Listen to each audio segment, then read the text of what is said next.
আমি টেকনাফের হোয়াইটং সীমান্তে এই মুহূর্তে আছি। আমরা খবর পেয়েছি মিয়ানমার থেকে একজন বাংলাদেশে অনুপ্রবেশ করেছে। আমরা এই মুহূর্তে একদম যেই সীমান্ত এলাকায় আছি। আপনারা দেখছেন একজন মিয়ানমার থেকে এই মুহূর্তে অনুপ্রবেশ করেছে। বর্ডার গার্ড বাংলাদেশ বিজিবির সদস্যরা তাকে নিয়ে আসছে। আমরা হয়তো জানতে পারবো একটু পরেই তিনি কে সেটি আমরা নিশ্চিত হতে পারবো। আমরা দেখছি একদম পরনে তার কোনো ধরনের কাপড় নেই, তাকে নিয়ে আসা হচ্ছে। এখানকার মানুষজন যারা আছে তারা ধারণা করছে তিনি বর্ডার গার্ড পুলিশ বিজেপির সদস্য, এমনটি আসলে তারা ধারণা করছেন। আমরা দেখছি একেবারেই বর্ডার গার্ড বাংলাদেশ বিজেপির একজন সদস্য তাকে এখানে নিয়ে আসছে। আমরা দেখছি তিনিও হয়তো বিজেপি সদস্য হতে পারে। আমরা দেখছি তাকে, আমরা তার সাথে একটু কথা বলবো। তাকে বিজেপির সদস্য নিয়ে আসলো, আমরা একটু কথা বলতে চাই।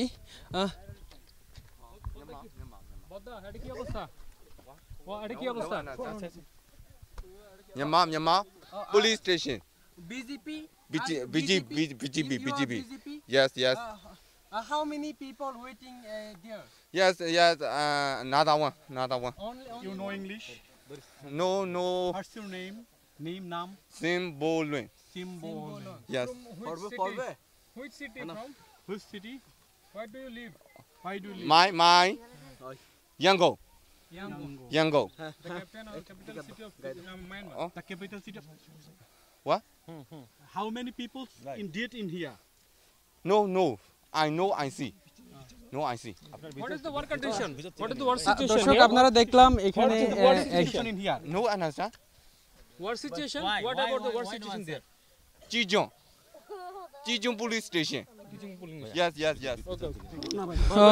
দর্শক আমরা আসলে এখানে যাকে নিয়ে আসা হলো তার সাথে কথা বলছিলাম, তার নামও আমাদেরকে বলল। আমরা একদম সীমান্ত এলাকায় আছি, এটা এক্সক্লুসিভ আপনাদেরকে দেখানোর চেষ্টা করছি। তাকে এই মুহূর্তে তিনি আমাদের কাছে স্বীকার করলো তিনি বিজেপি সদস্য একজন, এবং তাকে বিজেপির একজন সদস্য তাকে নিয়ে আসছে।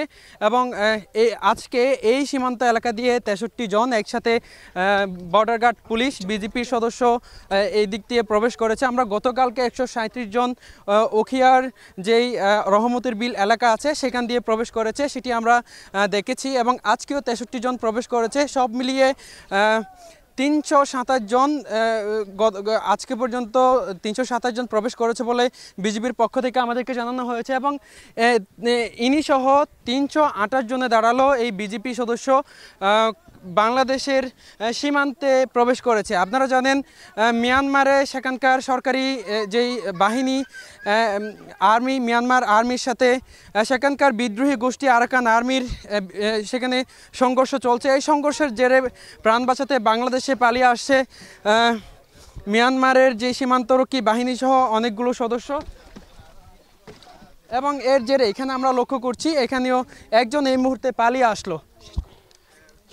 দর্শক আমরা একদম সীমান্ত এলাকায় আছি, আপনারা দেখছেন একজনকে এখানে নিয়ে আসা হয়েছে।